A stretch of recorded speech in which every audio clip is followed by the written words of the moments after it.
Oui, maître, donc l'affaire, ce qu'on appelle communément maintenant l'affaire Tungulu, a quand même des contours judiciaires quelque part.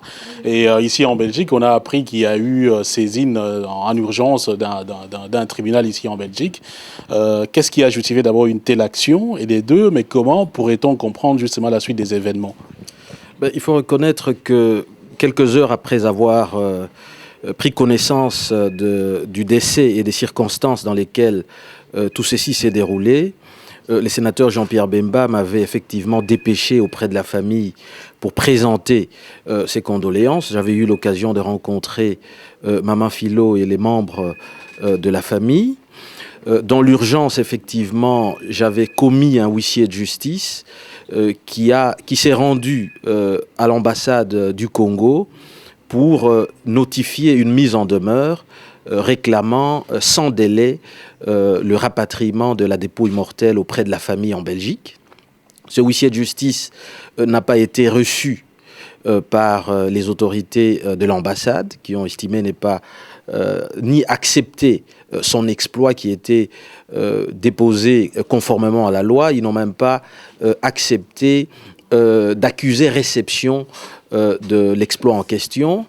Il a signifié à nouveau à ma demande un autre exploit via le ministère des Affaires étrangères. Donc au moment où nous parlons, le Congo a reçu signification, en tout cas de la demande expresse de la famille.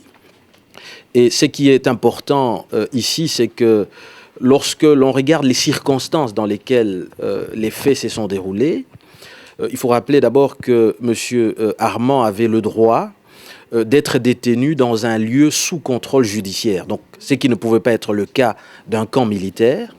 Il avait le droit d'être traité avec dignité, donc ce qui ne permet pas la moindre torture.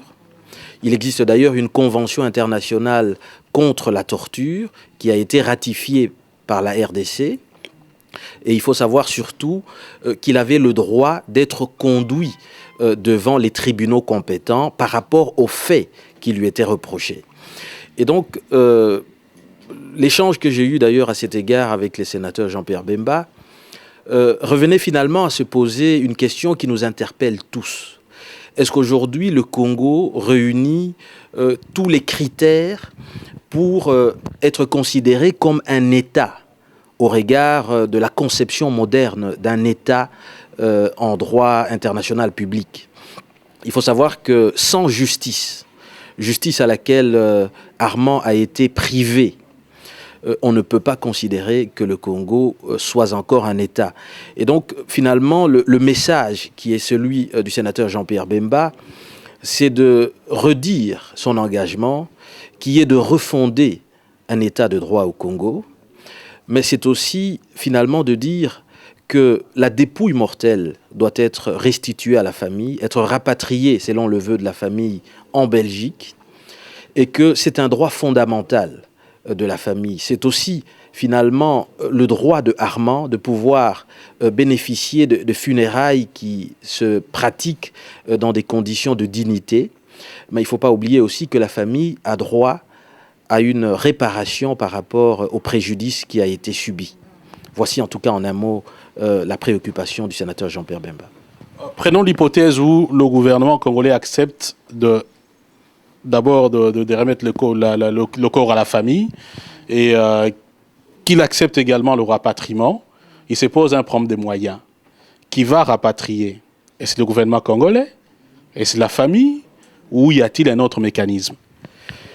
Il faut savoir que quelles que soient les bonnes volontés qui vont se manifester et qui se sont déjà manifestées à l'égard de la famille, vous pouvez être certain que tous les frais qui seront engagés par les différents compatriotes en vue de venir en aide finalement à la famille et à la veuve de Armand Tungulu, ces frais devront être remboursés intégralement, bien entendu, par l'État responsable. Parce que tous les actes qui ont été commis ont engagé la responsabilité de l'État congolais, du gouvernement congolais. Et il est d'ailleurs anormal que jusqu'à ce jour, qu'ils aient gardé un silence alors que toute la communauté internationale s'est émue au regard des circonstances qui entourent ce décès. Voilà, alors maître, on a appris qu'il y a eu un jugement d'un tribunal belge. Est-ce que vous pouvez donner de plus amples explications par rapport à cette évolution? Oui, nous avons introduit une requête unilatérale pour obtenir le rapatriement du corps dans les délais raisonnables. Et le juge nous a donné raison. Il a condamné l'État congolais à pouvoir rapatrier le corps dans les 48 heures de la signification du jugement. Nous venons de signifier le jugement tout à l'heure et nous attendons la suite, c'est-à-dire la réaction du gouvernement congolais. Et s'il n'y a pas réaction, parce qu'on peut bien présager également qu'ils disent non ou qu'ils puissent interjeter ces jugements, qu'est-ce qui risque de se passer alors?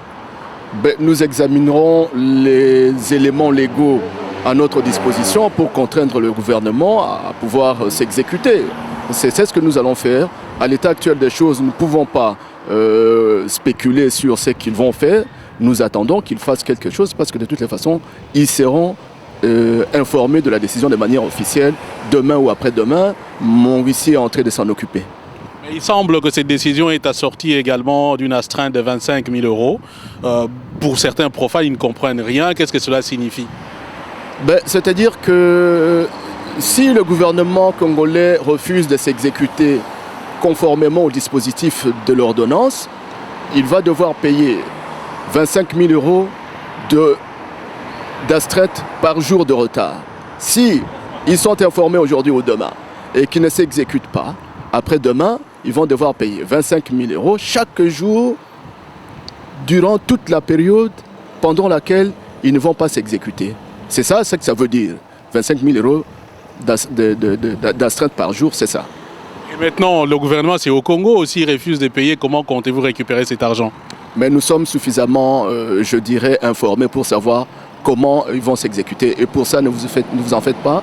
Ayez tous vos apaisements. Vous savez, nous ne savons pas. La population ne sait pas comment. Nous allons rechercher tous les biens du Congo qui sont ici. Nous allons saisir et nous allons vendre pour pouvoir désintéresser les clients.